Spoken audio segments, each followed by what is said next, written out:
Just like that.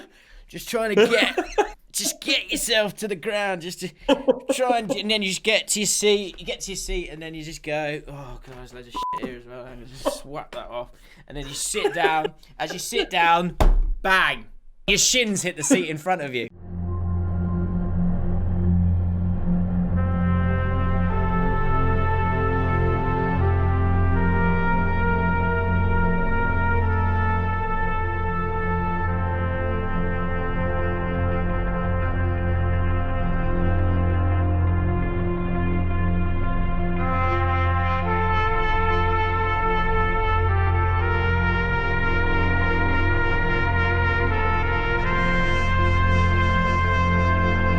Here we go, Flav. We're up and running. Come on there, lads. JAFFN is back. How are you doing, Flav? It's been a while. Good, really good. Kids went back to school today. The Rock has COVID, which means... Is that true? Yeah, and do you know what I mean? It's like, no one should get it. It's bad, isn't it? Like, hopefully it'll all go away, but at least literally the fittest man on the planet, the strongest man on the planet gets it as well. And not just sort of Ethel from Leon C. Yeah, I mean, yeah, I don't know how I feel about that totally. I mean, The Rock is one of the sort of the idols of our generation, is he not? Yeah, my little boy, he's desperate. Like, he doesn't want to be like me. He wants to be like The Rock. How's that? I think he looks a bit. I think he's like overdone it. To be honest, The Rock. I think he's gone too far. I love the thought of that. Rock. You're right, son. You got a minute. Come on here. No. Wait, just me and him. We just need to have a chat for a bit. Rock, I just feel like you've just gone a little bit overboard with it, and maybe you just sort of calm it down a little. It's everywhere, and it's getting a little bit boring. It's your head looks tiny. That's what I'd say. Your head looks tiny on your massive body. Yeah. So the Rock's got it, has he? I didn't know that. That's interesting. Women don't like that. What? Women do not men. like big, giant, muscly men. I mean, women like slightly podgy. 30-somethings. Yeah. If you ask any woman, they'll go, "Has he got a paunch?" And if he has got a paunch, then you're in business. I think that's the key thing. Welcome back to JAFFN, where we generally keep football out of football, but we are going to have this is going to be a very relaxed return when it comes to JAFFN. They will get back to the bits because you can't bring back the bits straight away. You've got to kind of recreate the bits. So for anyone who's watching this for the first time. Me and Flav, we talk about everything, anything, but in particular, we do talk about football. I do want to catch up on some bits and pieces. But so do I. But we have got our favoured bits like Flames Advice, which is one, Calm Takes, which is another one. All the favourite bits that you love. Derby games as well. We can get that coming back next week. Which I'm really looking forward to the All or Nothing Derby at some stage, Flav. That's gonna be class. The Man City versus Spurs game. Hell yeah! Because yeah, it's finally out. I did a video on it earlier in the week, and I was able to get it out pretty quickly because how many views you get? It's done alright. It's got about 30k, I think, 33. What? Really? That's good. Yeah. Well done, James. Allcott's back on YouTube in a mate. You had another one yesterday, didn't you? A banger yesterday. Yeah. I feel a bit dirty about that. What do you mean? What is it? So the video, So there's a video on my channel right now talking about. It's basically a snippet from a Twitch stream that I did with Loz on the 5-year plan, which is another series on my channel where I play Football Manager. But basically, we were talking about EXO, the Wembley Cup, and all that stuff because it was years ago. But Spencer's talking about it. Everyone's talking about it. He popped Jeremy Lynch's name in a video, and it will bang. And I knew it would. And then, have you seen the clip of Geordie breaking up the sort of the chat between Stephen Tries and Man Like Hacks? Have you seen that, Flav? Have you not? So, what is it? So search. If you search, do you want me to watch it now? Yeah, watch it now. Where do I search it on YouTube? Yeah, if you search Geordie. Just search the word Geordie. So Geordie was trending again on Twitter, and I messaged him. I messaged him going, I bet you saw. I hope someone told you why you were trending because you would have seen it and gone, oh, for fuck's sake. What now? Yeah, what is it now? But it's not. What was on it? Geordie breaking up. Just type in Geordie, maybe Stephen tries. Maybe that might be the way to do it. So for anyone who doesn't know, the Wembley Cup, it was all a bit hectic. There's a lot of drama, and we're all disgraceful. I'm disgraceful. You're disgraceful for watching it because we can't help but love the gossip and the drama of it. So True Geordie and F2 fight after Wembley Cup.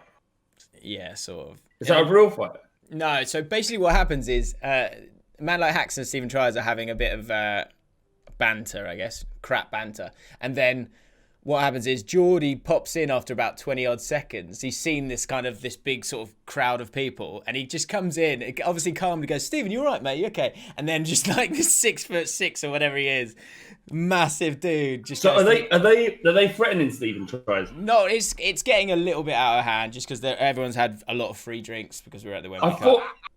I thought this guy, man like Hacks, was supposed to be a nice guy. I've read a couple of things about him being quite a nice geezer. Is he wound up by Stephen Tries? I think the thing to remember with all of this is that I'm not sure that either of them are like terrible people. I don't think anyone really is a terrible person, but they were slightly knobbish when it was the Wembley Cup, and it's now it feels like it's far enough away that I think people are kind of just going, yeah, this happened, and it was a bit. Where is Geordie?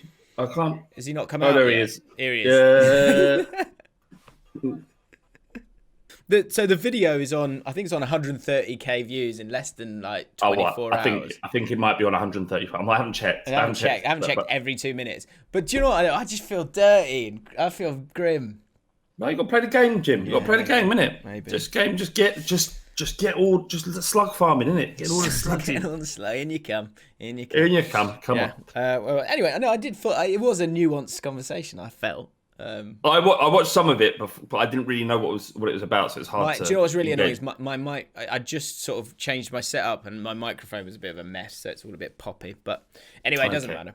So yeah, that did happen. So, but yeah, the All or Nothing video is done pretty well as well. The reason I was able to get that early was because we were going to do a podcast on your podcast, The Fighting Cock, and anyone who's a Spurs fan, make sure you check him out. I wonder what you was going to say then. What? What do you mean? How you got it early? I got the episodes early because because they had given you access to it because The Fighting Cock is a big deal. No, that's not what happened at all. Really? Oh. I don't know what you're talking about. Are you serious? Yes. Oh, right. Do I need to cut this out? I don't know what you're talking about. I literally have no idea what you're talking about. I can cut this out, so don't worry. We can stop. That's all right. As long as it doesn't go out, as long as it doesn't... basically what happened... You've got a watermark of you on it. Yeah, exactly. It's my email's on it. That means that if it gets onto social media, they know exactly where it's coming from, and then I get blacklisted forever. But that's all right. So should I not be telling people that I was able to see it? No, it's fine. I think so. I think it's fine. You're promoting it. You promoted it. You get encouraging people to watch it. It's fine. Okay. And the chances are they're not going to see this.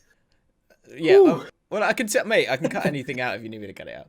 Guess what else? I've got the next 3 episodes as well. Have you? Send them my way. Yeah. Yeah. All right. Sweet. so yeah, All or Nothing came out, and it was highly anticipated. I did a video on it with the bits and pieces that I found out, but we never actually got to talk about it. No. I presume you've spoken to the people on the Fighting Cock in detail about it.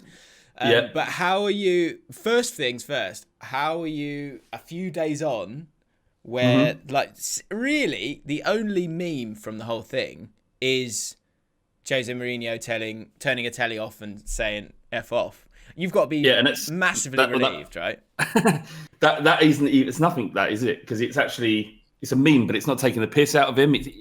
He stole the show with that scene. So, and if that's what's clipped up and shared, it's generally used as a way to abuse other people rather than take the piss out of Spurs. Do you know what I mean? So having watched it, I was nervous, to be honest. Spurs I've lived through decades of Spurs being taken a piss out of, and generally it's because we're not good enough on the pitch. We don't sign the right players. We don't win trophies. We always bottle it, right? And that's down to us being shit. and that's fine. You can deal with it. There's not much I can do about it. That's my team. I support them. If they're shit, they're shit. That's it. I'm still going to support them, right? Yeah, I mean, shit's a very subjective term there, by the way. No, I'm just using it as an example. We're not shit. We're decent. I'm just saying, you can't control what a team does on the pitch, but you have to follow them anyway. So someone digging me out, Spurs, you're shit, you're bottle jobs. Yeah, but I mean, there's nothing I can do about it, mate. So should I actually stop supporting them because Spurs keep bottling it? Was that what you want me to do? No. If you do that, you're unloyal, though. Yeah. Well, okay. So why are you talking to me? Why are you talking to me? Who is this person? Nothing about what you're saying. Yeah. It's all of them. It's Where do all you? of them. Yeah. Where do you live? Where do you live in this analogy? Yeah. What's your job? What is your job? Yeah. Sorry, went too far. So it's like you can't do anything about your team being shit, but when your club invites an entire film crew into your club behind the scenes and lets them see everything and then lets them edit it, you're like, well, I can be a little bit annoyed at this because this might be a bad situation. Well, certainly apprehensive, right? Absolutely. Yeah. I was really apprehensive, and so much so. Bearing in mind, remember the season we've had. We lost the Champions League final. We lost our most loved manager in decades. We hired Jose Mourinho, and part of the season was horrendous, and we couldn't buy a win. The mood around the club was horrendous, and we've got this Amazon film crew documenting the whole bloody lot. So I was just a little bit nervous about it, Jim. But as soon as I watched the first episode, I was like, I don't know if you saw on Twitter, I put a tweet out saying, any Arsenal fans or fans of other clubs expecting to be able to laugh at Tottenham Hotspur because of this documentary will be extremely, extremely frustrated. What this documentary is a lovely puff piece around Tottenham Hotspur. And that's not to say it's not great quality. It is. It just is not critical in any way, shape or form about the football club. And I'm all for it. I think this is... yeah, of course you are. Yeah, I know. And I appreciate this isn't even... this is not just for Spurs fans. What you've got to remember, this is not just for Spurs fans. This is for football fans of all... that they've got to make it in a way that is going to be enjoyed by fans from anywhere. Mm. And what they've actually done is create a lovely bit of propaganda for us. And we're going to get fans off this. Yeah. People are going to think more of us as a football club. Fans that had differences about Jose. I challenge you to speak to one Tottenham fan now who doesn't look at Jose Mourinho in a more favourable way than they did before they watched the documentary. I've flitted about with him, but I am all in on Jose Mourinho now. I love him. I absolutely love him. I'm not surprised, but I've got to say, I liked him more. And actually, do you know what was so impressive about there's this phrase in there, that docu-commercial thing, which I think is becoming more and more prevalent in a world where you show every single part of you all the time. People tweeting stuff all the time. They're on Instagram all the time. They're on Snapchat all the time. And they're creating their own documentaries for themselves. It's just the world that we live in now. So people are accepting of people coming in, but they're also determined.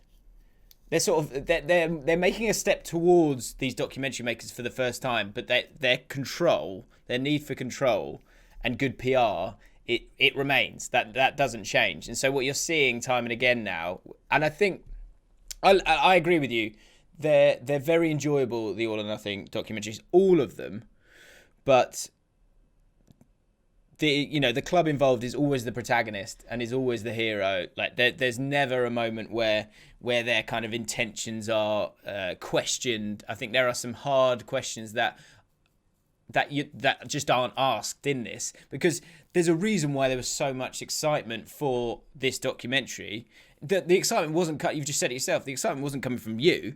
The excitement was coming from all other fans, because they were thinking, right, this is going to be an absolute free-for-all.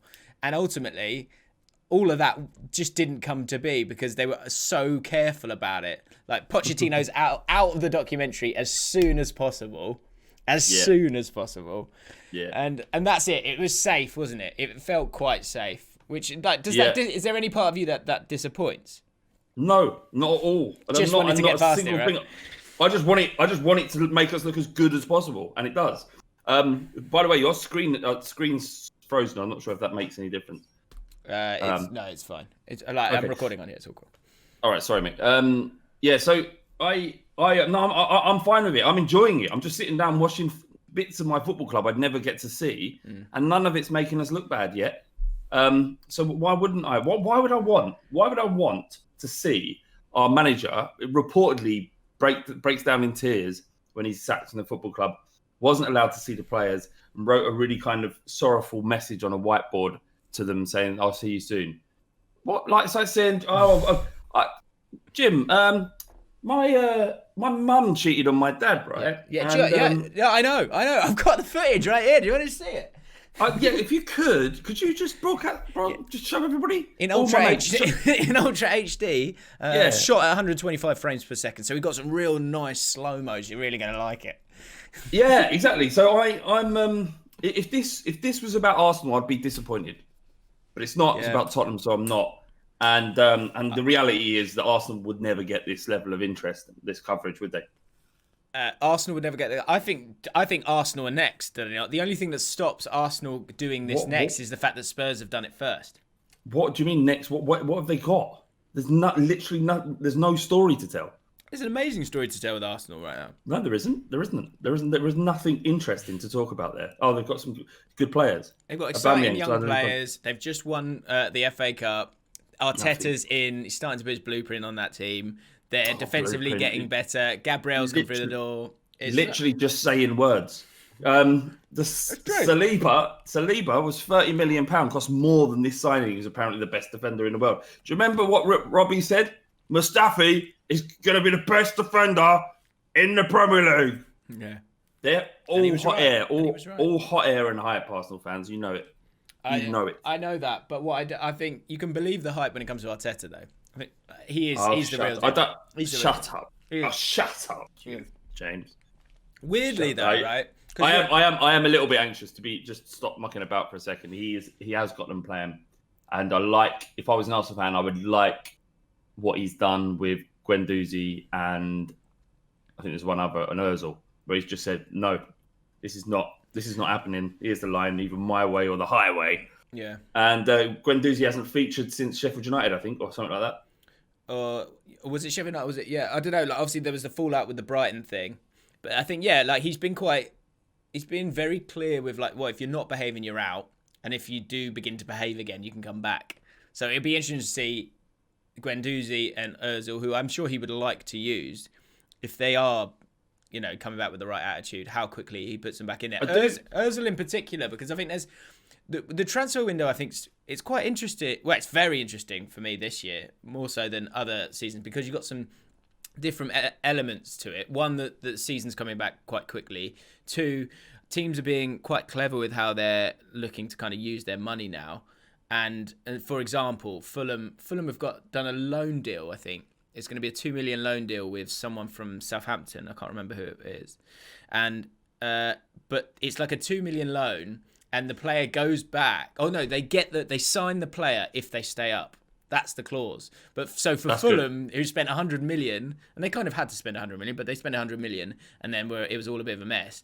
They're kind of trying to be a bit more clever with their deals. But you've still also got other people who have still got giant contracts who are also either wanting to move or not wanting to move. By that, and one of those is Ozil. Ozil's still on 350k. He's come out and said that he's going to stay there and he's going to give everything to Arsenal in that time. And I mean, what is everything? I'm not sure. But it's for him and Gareth Bale as well, I really love the way Gareth Bale talks about it. That it's a really strange time for them. And what are they supposed to do? Often it's, the player gets victimised as... And maybe there's something interesting in that, the fact that Ozil gets victimised for being willing to sort of just, see out his contract. And Gareth Bale, certainly by the English press, is lauded, is still kind of liked. But in the Spanish press, they absolutely hate him. It's weird. Yeah. We don't know the truth is the problem. We don't know if Ozil is down tools. And we don't know if Gareth Bale's attitude is impacted. I would imagine... I'd be almost certain that Gareth Bale is the problem in that scenario, and almost certain that Özil is the problem in his. What makes you say that? Because what logical reason would you leave out a player as good as Gareth Bale if it isn't to do with his attitude? But why? There'd be absolutely no reason to at least include him as a sub, or he's too good to be left out. So it has to be about Gareth Bale. And the things you've heard, you've seen him smirking and holding up that flag. You're a catalyst in this, mate. Yeah. And I don't blame you for sticking out your contract because it's gigantic, and the Real Madrid president should never have given him a contract that big, but he may have left. So, but there's also, I don't blame him for wanting to stick out. It's 600 after tax is something like 350 grand a week. I think he's the highest paid player in the world. I think maybe him or certainly him, Ronaldo, and Messi. In any case, the point with him is that what's he 31? I think.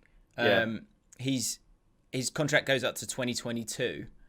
So, another 2 years on that. And is he literally just gonna rot there? Like the kind of move has to happen. From the reports that I've read, he doesn't want to move. He wants to, he just wants to keep taking his money, and apparently he's quite happy living in Madrid. But then you see the interview on Sky Sports where he's talking about being at Wales, and he's so outwardly negative towards Real Madrid and their hierarchy that you cannot stay. Zidane's had enough as well.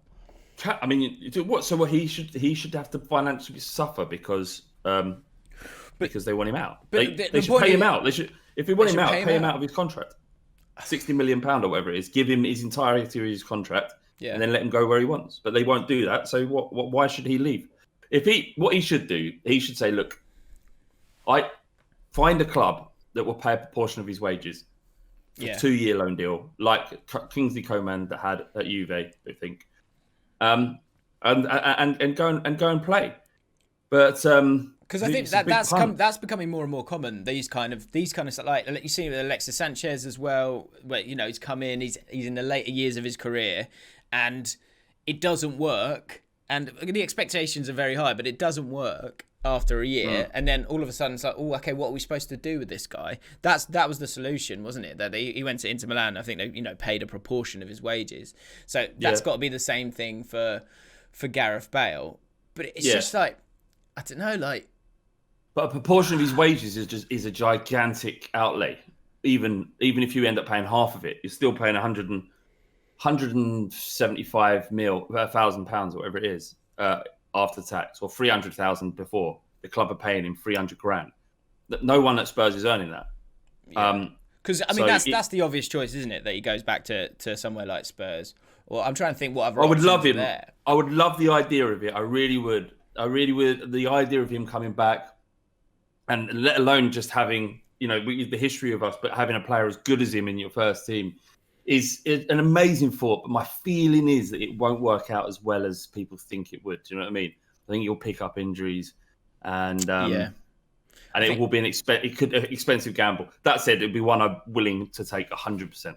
Again, that's the problem. It's like you've got to understand your worth. You've got to do these things. You've got to understand your worth as a player. So I get what he's doing. The fact that he doesn't want to move on, because what's the line when you go, right, that's enough. Yeah, that'll do. That's enough cash now. We've got it now. We're cool. Let's finish off the rest of their career, because you're a long time retired.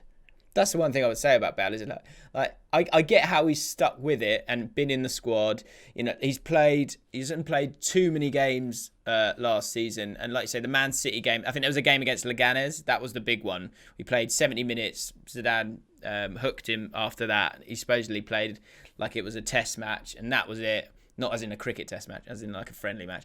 And and that was it. Like he's saying, like, look, he's not playing for this football club anymore. So if that's the case, the person who has to step back and step down in terms of their demands will have to be Gareth Bale, I think. Well, if he wants to move, it'll have to be him, but he's under no obligation to do it, and he could just sit there. I think he has a very, very high opinion of himself. Yeah, and so he should, because he's delivered everywhere. He scored one of the best goals you'll ever see in a Champions League final. He's won Champions Leagues. He single-handedly carried our entire football club. I always remember, whenever I think about Gareth Bale in this current situation, I think about an interview that Jermaine Defoe did with, I remember it might be Sky Sports or Soccer AM. And he said, "Who's the worst trainer you've ever had?" And he said, "Gareth Bale, hands down, was the worst trainer. He just wouldn't do anything. He'd sit down, feign injury, roll off the pitch, and just wouldn't do anything." And the Defoe would go up to AVB and say, "Aren't you going to say anything? Like, you're going to do anything?" And AVB would just shrug and walk away. And then on the Saturday, he put him in the side, and he'd score 2 goals. He scored a wonder goal. He just did it all on the pitch. Probably part of the reason why AVB suffered so badly.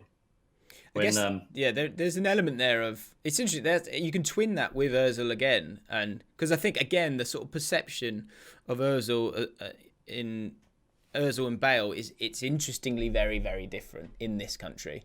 And then you look at the way Bale is perceived in the press in Real Madrid. I think everyone's kind of precious of their own, I guess, and it sounds it's not a great way to be. Like, everyone should be kind of judged with the same kind of stick. But Gareth Bale's demeanour is that one of a bit of arrogance, and the stuff that he's come out with has been a lot more, I would say, been a lot more volatile than Mesut Ozil. And ultimately with Arsenal and Ozil, you've got to get picked.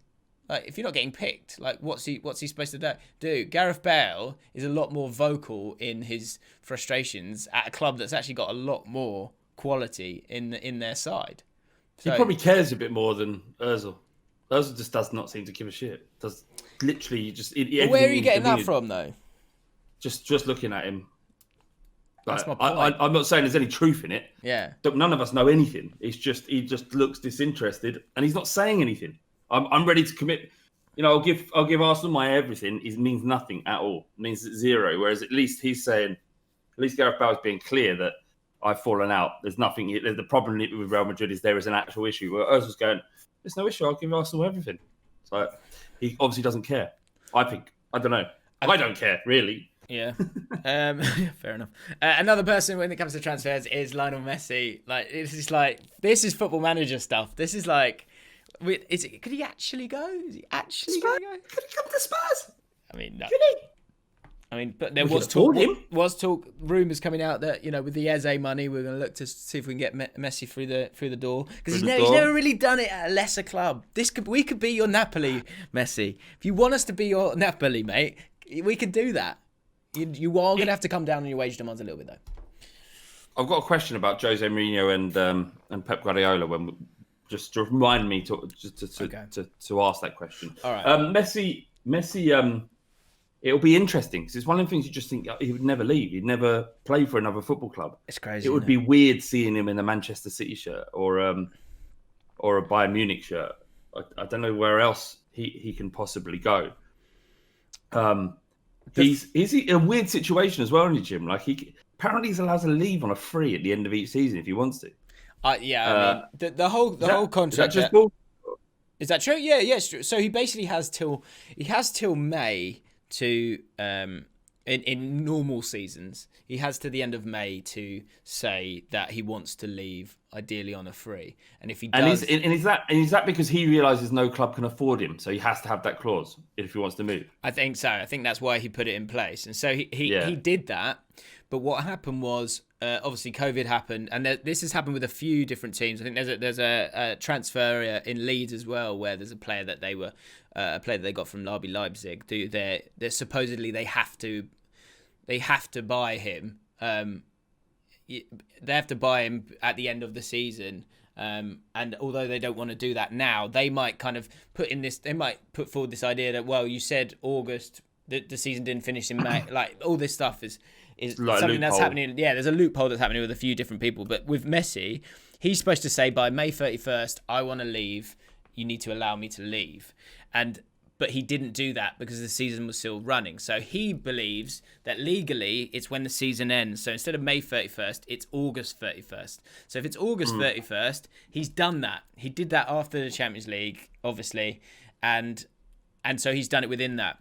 The problem you've got, and I've done a video on this one as well, but that you've got Barcelona and Messi. Neither of them want this to go to court. because his legacy's getting massively tarnished already in terms of him at Barcelona, and there's gonna be a point of no return soon when it comes to Lionel Messi in this whole situation, because the season's gonna start soon, and is he not gonna play? Is he not gonna start in these games? Is he not gonna be the captain, the talisman, like all of that stuff? It needs to get resolved really, really quickly. So Lionel Messi, as much as he's put forward a transfer request, and the legal elements of it might work themselves out. I'm not sure they totally will, because Barcelona are not going to want to let him go for free. They're going to want him to go for at least 150 million. And actually his release clause is 700 million, I think. So he wants that kind of money. No football club can spend 700 million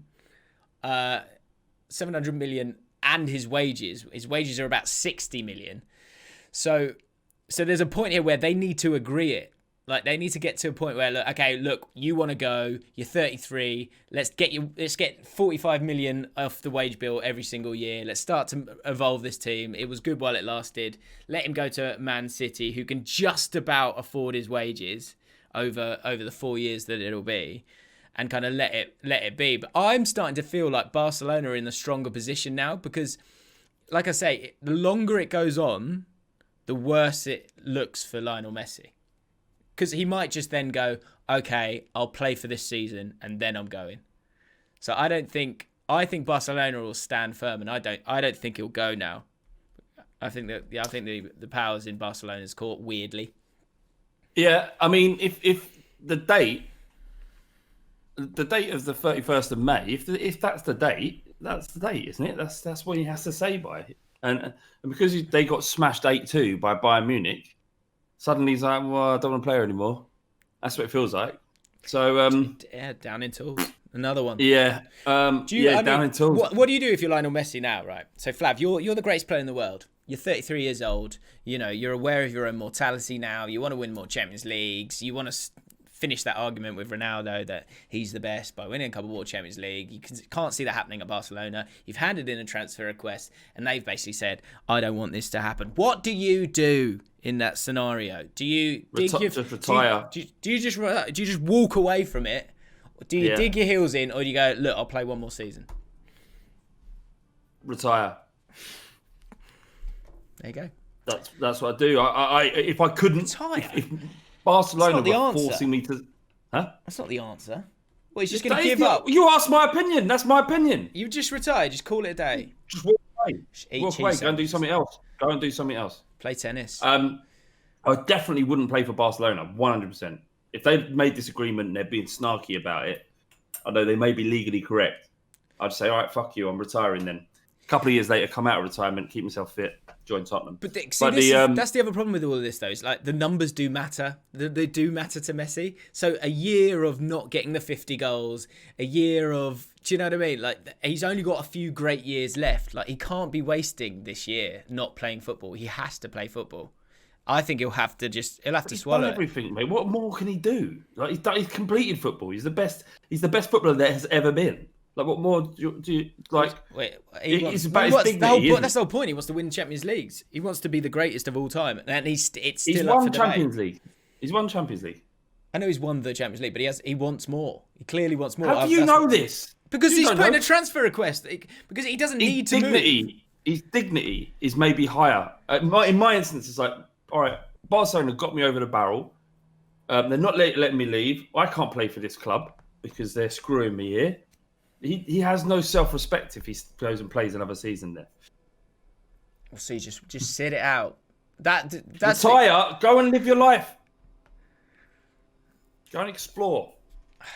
I think open an academy. I don't think he's got another option. Like, the only option this is the problem he's got. I think he's screwed because I don't think they'll let him go.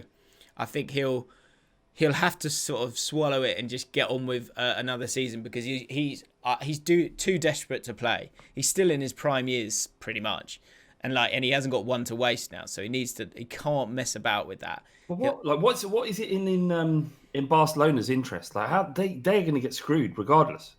Like, they can't replace. All they're going to do is save a bit of money, but they're not going to be able to replace him. Yeah, but they know that anyway. Like, that's I think that's the thing. Like, if I'm Barcelona, I would be very certain that the financial advisors of that football club will be going, look, let him go. Maybe with Man City you can go, look, because if Messi wants to go so badly, he might have to be a bit more careful about his wages. It might have to be, because I think he'll want, I mean, who knows what he'd want for that last deal that he'll get. But well, if it is about legacy and all the stuff you just talked about, then it's not about that. Yeah, money exactly. should be irrelevant. It should go to whatever club could give him that opportunity. He's not never going to go short of a bit of cash, is he? Yeah. And he'll be the top player at whatever club he's at. So maybe just be a little bit less greedy if you are that ambitious. But that's my point. Is with Barcelona, I think if someone said to Barcelona, get him off the wage bill and here's 100 million, then people would do it. They'd take it. They would take it. So find a way for Man City to do that. That's why. I don't want him to come to Man City. I don't want him in the Premier League. Fuck that. What would make it impossible? Why would I don't understand football fans. There's people on the Fighting Cock, and they're going, "Oh, but wouldn't it be great, Messi in the Premier League?" No, it wouldn't be great. It'd be shit. He'd shit on it. It'd literally make it nearly impossible to beat them. Like they're already quality, Man City. Imagine them with Messi, with Pep Guardiola as manager. Like no one wants that. I don't understand people who love football more than their own club, and you must do if you weren't. I can understand why you'd want it, Jim, because you're QPR. It doesn't impact you, but for Spurs fan, fuck that, facing him twice a season. How are you, mate? How are you? How am I? I'm all right. Good. What's your relationship? I always like to check in on your relationship with football. So I feel like sometimes you kind of just have a moment. Sometimes you're like, I can't be doing this no more. Are you? Because I think that's something we're all missing as well. Is that we haven't, as much as football was it was gone for ages. It's not come back in the same way. So and then it's gone like back to back. Like a season finishes and next week season's starting again. So you haven't got that kind of that usual period of time where you can kind of get your breath back and then be excited to go again. Like, how are you feeling about the new season? I'm excited about it, really. I did by the end of it, I didn't want it to end. We got a good result against Arsenal, good result against Leicester. We won 5 out of our last 6 games. And it seemed under Mourinho, every time we had a either Kane or Son in the side, we were winning typically. So I'm excited about having football back, to be honest. It's the first time I felt like that in a long while. Obviously, given the fact that we've had this lockdown, massive hiatus, and most of that I was like, I'm not sure if I actually like football. I'm not missing it at all. But as soon as it comes back, it kind of fills some of the void, for want of a better expression. But we've got massive in September. Have you seen our fixture list in September? No, it's about 8 games in 18 days. 8 games in 18. Why is that then? Yeah. Have you got European football? Yeah, qualifying rounds of Europa League. We've got a League Cup and there's 4 Premier League games or something like that. All right. So, and we've got to go to Macedonia. And have you ever heard of Plodvid? Plodvid? No, of course not. That's who we're playing, apparently. Plodvid. Plodvid. Dynamo Plodvid. What game? That's that'll be a program to get. Yeah. So it's all right. I feel like we seem to be improving the squad incrementally rather than just sort of punting on big players. Yeah, Doherty's a great signing. Yeah, I mean, I can't say I remember him that much, but I've read up a lot since he signed, and I think he's got a really good player. And one that's mad that they let him go for 16 million, but perhaps they had some sort of agreement with him when he signed his contract last year that if he gets an opportunity at a bit perceivably bigger club, although not really much at the moment, Wolves and Spurs are quite similar. But if you get an opportunity for a big contract in a big club, they'd let him go at a reasonable price, and perhaps that's what's happened. I know Mourinho said, I hate playing against him and now I don't have to ever again, and that makes me happy. I think that's an absolutely huge signing. Very perfect for Mourinho. Like I think he's a proper strong-willed, positive, assertive fullback. He's your weakening a rival to a point as well. Like with that, and the way that Wolves play, I think there are actually a few similarities with the way that, I don't know, maybe you can answer this, but like the way that Spurs were kind of forced to play a little bit, like with Aurier playing as that fullback who was just like bombing on. Ben Davies wasn't really doing much the other side. It was always a little bit lopsided, and I'm not sure it totally worked. And I don't know if that was down to Aurier or what, but Wolves played quite similar, to be honest. Like Doherty was a really attacking fullback for them, but he's got a bit more defensively, and he's probably a bit bigger. He's almost got the frame of a centre back, really. So him coming in, he got more. He got up after Trent. He got the most assists in FPL like over the last 2 seasons since he's come up with Wolves. So and I know it's like, look, it's just FPL, but that you're given points based on your performance, and so he has been a really, really useful addition to Wolves over the last few years, and I think it'll be amazing for Spurs because I think Kane will love playing with him. Jimenez got a lot of goals from Doherty's sort of play down the right hand side. I think it's an amazing move for Spurs. He's definitely a top 4 fullback for me in that league. Well, he's come up from League One as well, which I found was interesting. He's been with them pretty much since then. I think I read the other day, which is interesting. I'm quite excited about it. I'm really, really having seen Højbjerg a couple of times now. Not like he's only in pre-season friendlies, 3 pre-season friendlies, and I'm not gauging him by his ability in that match. But you can just see how he generals that midfield. Yeah, he controls it in a way that we haven't been able to. Sorry, go on, Karen. Sorry, I was just saying with Winks and Sissoko are just not those players, and that's been our midfield too for too long, basically. Yeah. So it seemed like they were identifying that it's clear to them where the issues were in the squad, and they've just gone about their business quite quietly. These aren't sexy signings. They're not like ones that you'll get really excited about, a right back and a holding midfielder, but they're exactly what we needed to improve. Aurier, as much as I've rated him in as much as he's performed above what I thought he was capable of. He got 8 assists for Spurs last year, which is a lot for a right back. But he's so error prone, and you can't trust him ultimately. And you saw in All or Nothing, where that he talked about Aurier, didn't he? He said, "I can't trust you in defence. With VAR, you'll give away a penalty." And you saw what they did with Aurier is get him out of the danger zone. They played him as a sort of auxiliary right midfielder.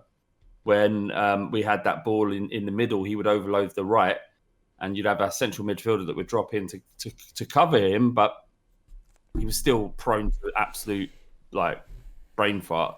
Yeah. So perhaps getting someone in who's a little bit more steady, who's bigger than him, who offers a little bit more going forward, then it's a great signing. I feel like we need another forward. Val can't play 8 games in 18. That'd be crazy. He'll be picking up muscle injuries by Christmas if he does.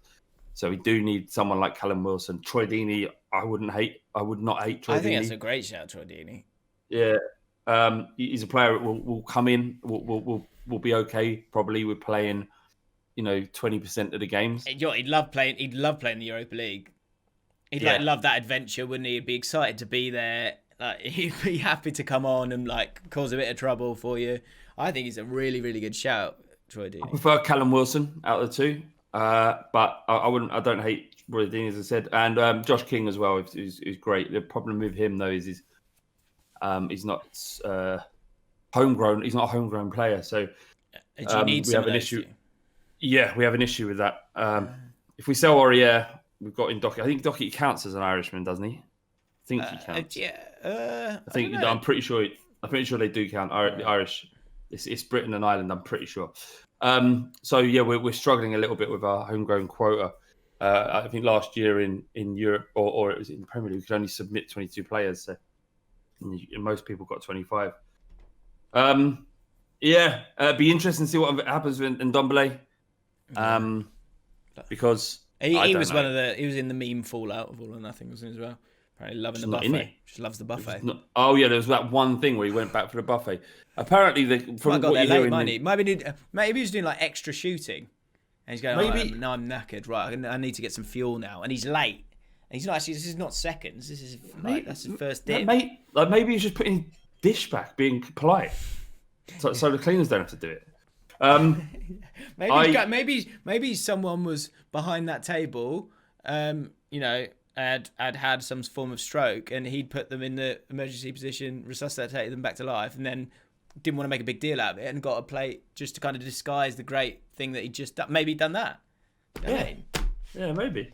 So I dream of a world where Højbjerg sits and Lo Celso and Ndombele can just break down low defences or low blocks. That's what I would dream of, but I don't think Mourinho trusts him at all. I don't think he likes him that much. I mean, he likes him as a player, but he doesn't think he has the mentality to learn and take on board what Mourinho is asking him to do. And I'm only saying that because I've read those speculative articles about it. I don't know if it's true, but something's not right, because a player of that quality you'd expect to be playing in the team. He is quality, undoubtedly. He has quality. Yeah. But if he doesn't fit the system, then sometimes you've got to let him go. See, now that's where I want to see something in this documentary. Sorry to cut you off there. I really want to see that was definitely something that was going on in this documentary. That was on the pitch. It was ultimately unavoidable, and they might find a way around it and it not being too big a thing. But Ndombele was upset. Mourinho was supposedly upset and didn't hold back in what he was saying. I think it was it the Burnley game away, and we maybe pulled him at half time. Like that there was a fallout, and there's an opportunity for true insight in a documentary. So I would really hope that we see something from that in All or Nothing, because if they're dodging that as well. Like I said that in the video that I did, with these documentaries, it's as much about what you leave out as what you put in. And something like there needs to be a little bit more of the negative side of it, because Man City, you can kind of allow it to go past, because they had one of the greatest seasons any team has ever had. Spurs didn't have that last season. Oh, yeah, but they won't, James. It won't. It harms us, doesn't it? So why would they let that out? Unless it's something interesting, like they say, look, he's not working hard enough, and it serves the agenda. But unless it's not, it's like I say, it's a puff piece. Mm-hmm. Yeah. Maybe I'm wrong. I've got, we'll watch the next three, and there might be more in it. And I spoke to the producers. I interviewed the producers about 5 days ago, just after I'd seen it. And they're adamant that they had final edit and the club didn't. And it was very much Were you quite strong in asking that question? Yeah, I said who. I mean, strong in. I didn't make it weird and difficult. Yeah, so this is pretty clearly a puff piece. Yeah, I didn't say that, but I did ask. Who? Like, surely he. Daniel Levy has some role in what he's seen, and they said no. The answer is no. Yeah, he didn't. And I asked whether or not did they have footage of Pochettino, and they said no, they weren't there. It was on an international break. They weren't scheduled to film that day. Final question that we can talk about football wise. We haven't got all our bits, actually, so I think next week we'll be coming back. I'll put a list in the link to the description of what bits do you want when we come back? Who is a better manager? Oh yeah, this is your question, Pep. Who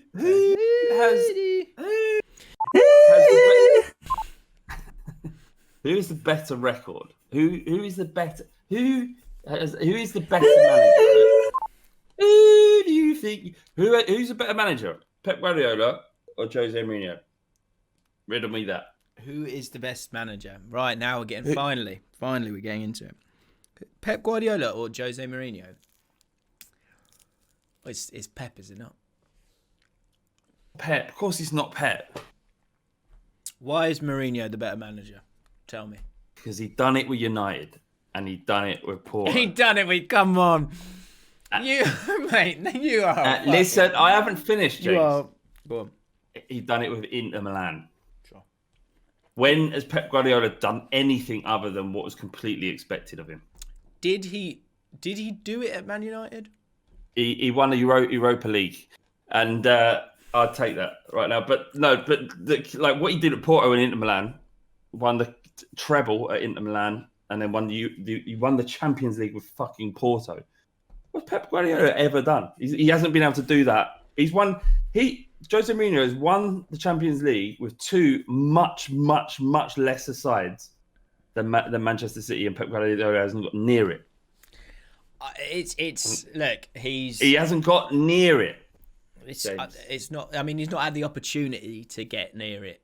What are you talking about? He's got he's got Manchester City, the richest club in the world. My point is, the opportunity to achieve something like that, you have to go and manage a lesser side like Spurs. Yeah, but he chose. Do that. He chose. He chose not to. Mourinho's like, right, done that, job done. Next. Let me find a new challenge. Yeah. Pep Guardiola's like, oh well, I love Man City and I will stay here. Mate, go and manage West Brom. Otherwise, all of your achievements mean nothing. They mean less, though. Come on, he's got to be getting. I agree with you. He's got to be getting bored now. He's got to be getting. He's got to be like, well, I've won. Look, he knows he needs to win the Champions League with Man City. Like, go do that. Then come to QPR. We're playing basically, Barcelona football or anyway. Make your way to us. Make a difference to people's lives instead of, the impact that you're now currently making, which is basically gluttony. It's management. Absolutely it's right. Gluttony. Absolutely right. Absolutely right, James. If he went to QPR and within 2 seasons got you into Europa League, you would say, hands down, the best manager there has ever been. He can do it at the top. He can do it at the bottom, the very, very bottom. Yeah. And yeah. I mean, there is lower. And no one. I mean, it might as well not be. It's like, isn't it, everywhere down that level? It's just, I'm just like swimming. It's so tough down here. Just like that's what it's like. I don't know if anyone's been to QPR. If you have been to QPR, you come out Shepherd's Bush Station, you walk out, and it's just a wave of shit. Just like, and you're just like that, just trying to get yourself to the ground, just to try and then you just get to your seat. You get to your seat, and then you just go, oh god, there's loads of shit here as well. And just swap that off, and then you sit down. As you sit down, bang, your shins hit the seat in front of you. And that's not even a seat in front of you. It's just hardened shit. and that's what it's like supporting Queen's Park Rangers. So look, so Pep needs to come to us. Yeah. And prove it. Get me out of the shit, for Christ's sake. Seriously, like if he did that, you'd go, yeah, fair enough. Like you are brilliant. You are the best. To be honest, he probably doesn't care whether he's the best. He probably just enjoys his job, right? He really enjoys, just likes getting up in the morning and going to work. And it's only dickheads like us going, yeah, but who's better? And he's like, I don't really care. I just really enjoy doing my job. Can you just leave me alone? But I want to go to the one thing with this, and I can see Guardiola doing it more so now than I would have said a couple of years ago. The reason I say that is this: Bielsa is a god at Leeds now. And if he, people are talking about them like they're going to stay up and be absolutely fine. I'm not sure it'll be that easy. We'll find out.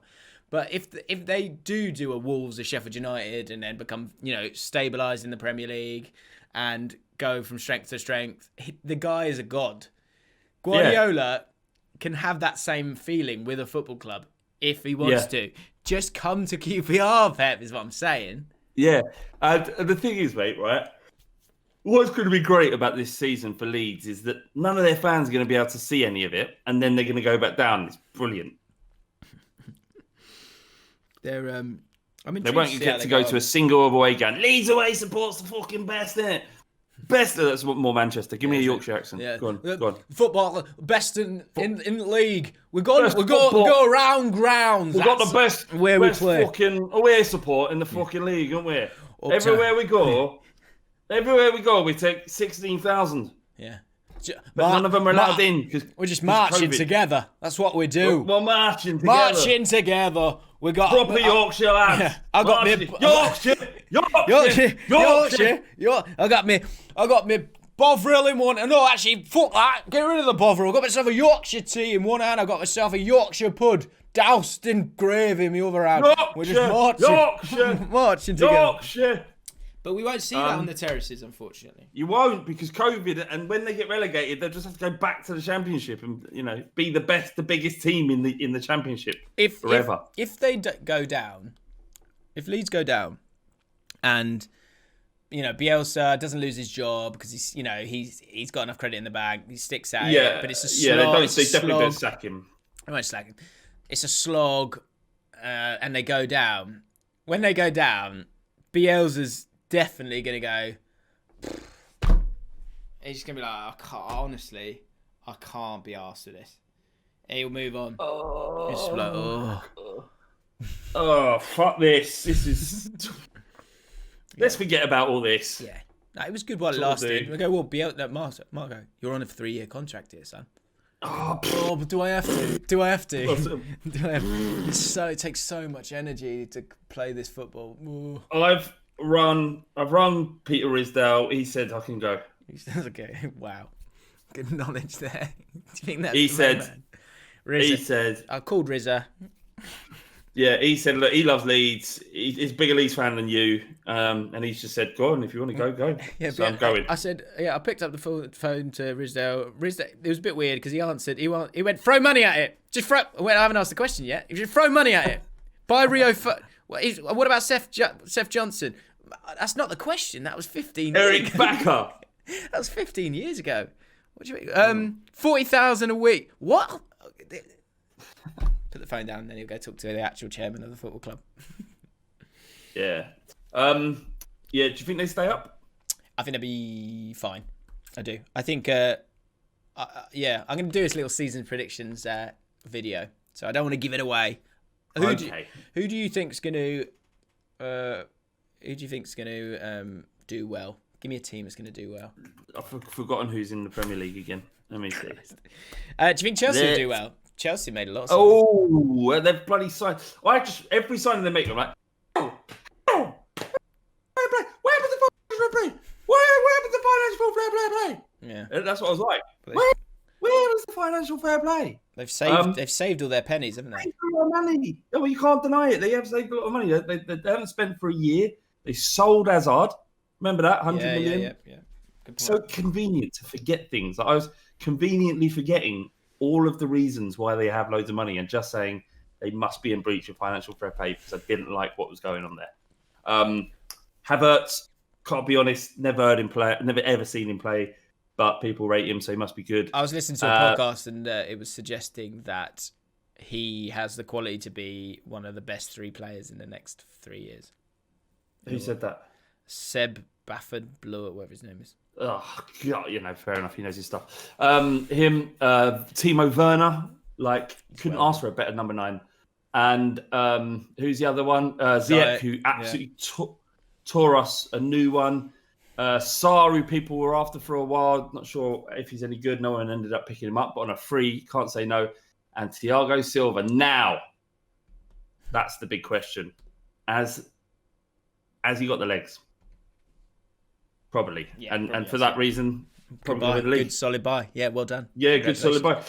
They've done really well. Is Frank Lampard the man to manage all of those people?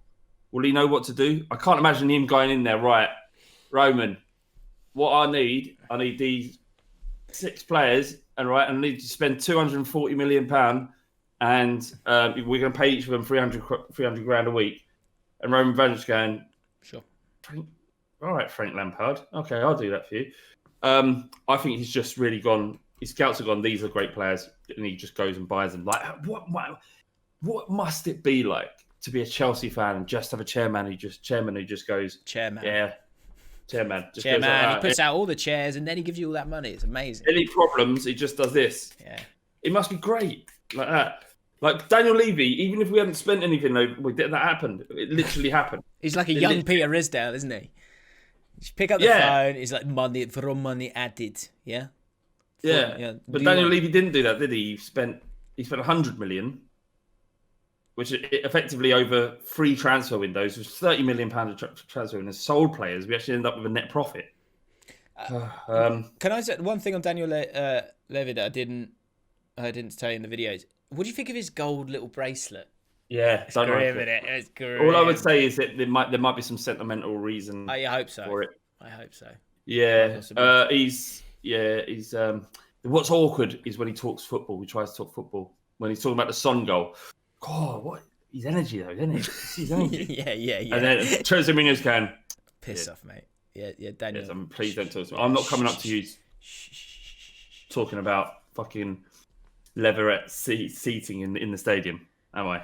Yeah, he just wants to eat his food, doesn't he? Mourinho's just like, yeah. And do you know what it's like? It's like, you know, like at the school when you sit down, you just want to eat your food with your mates or whatever, and then Daniel Livy turns up, and Daniel Livy goes, "All right, Jose, it's all right if am I all right to sit here?" Yeah, you're about to. Yeah, I mean, yeah. Oh, son. Winksy was going to sit there, but was he? Yeah. So what about and he's just like, he can't even eat his food. He's so excited to talk to Jose Mourinho. Jose Mourinho is just like, Jose Mourinho's just eating quicker. And Daniel Liver's like, he's just like, he sits down and goes, "Did you see that goal?" He's like, yeah. So the football and that. Didn't he run so fast? Yeah, didn't he run so fast? I remember thinking he was just running so fast, wasn't he? What a goal! What a goal! Karim. What a goal! Mourinho's like, I've got to get back to work. Yeah. Cool. Just, What time will you be having lunch tomorrow, Jose? I won't be having any lunch. I'm working through it. Oh no, you got to have your lunch, mate. You got to have your lunch. You pay a lot of money on lunch. What sort of time? You know, I guess obviously it's, you know, it could be any time, can it? But what specific time? I wish he was in it less. Although you wanted a bit of insight from it. You wanted to see what he was like. He's not as cool as I was hoping. It's a little bit awkward, isn't it? It's a little bit awkward, yeah. And it doesn't help, and I know it shouldn't be important, but it doesn't help that he's absolutely tiny. Doesn't help. Yeah. Does not help. Because I guess you've only ever seen him, like, you know, at his desk looking like the man, signing stuff. But then you see him walking down the corridors, and he looks just like a little egg, doesn't he? Yeah, he does. God bless him. I wonder how often he masturbates. Yeah, he's probably got a time slot for it.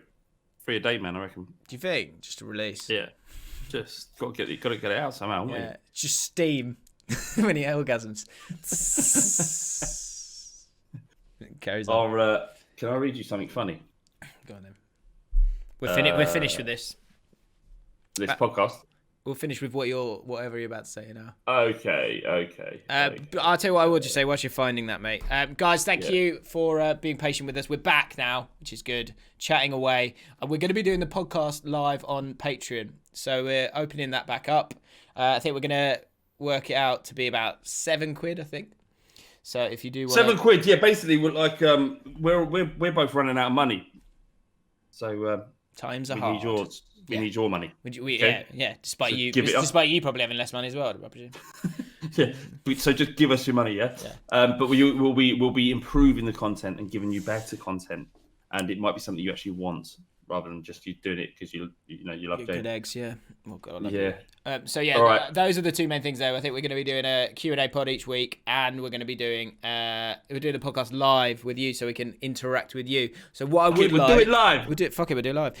We want you to let us know what bits do you want to come back, what bits what new bits would you like to see, and anything in between. Let us know what you think in the comments below.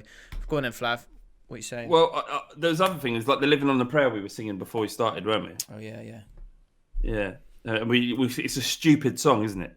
There are so many stupid songs that are part of the tapestry of it, like that are in your head and you know the lyrics do. It's bizarre. Yeah. She says we gotta hold on to what we've got.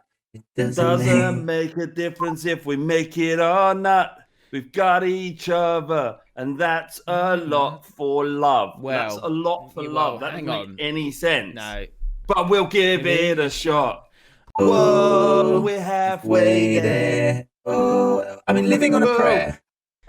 Take my hand. We'll make it, I swear. You just said, you literally just said it doesn't make a difference if we make it or not.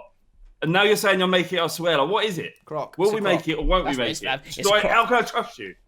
Yeah. I can't trust you. Yeah. So give us a song. Give us a song that is just an utter crock. That the lyrics need to be explored. Make no sense. Yeah, please. That'd be great. All right. Yeah. Final thing. And I'd let us know in the comments what sound. This will make sense, but what sound does yours make? Redditors who were born deaf do subtitles like dogs barking and tense music help if you've never heard them. What do you imagine them to be like? And a response from Red Panda was, I read on Reddit once before that deaf people don't even realise that their erections make a noise. So what? Let us know what sound Do you know what your erection make? Yeah. Final question for me then. What sound does my erection make? Does it make this sound? Flav, you can't hear these. Does it make this sound? Or does it make this sound? Let us know. Flav and James community page. Was it James and Flav community page? Yeah. He said he asked me what sound mine makes. Do you remember Operation, the game Operation? Yeah. You know when you've got the metal instrument and you can't get the wishbone out of the body and it touches the metal? That's the sound of mine. Welcome back to JAFFN. We'll be back next week. Goodbye. I need a wee, which of course makes the sound. Hold on. I really need a wee.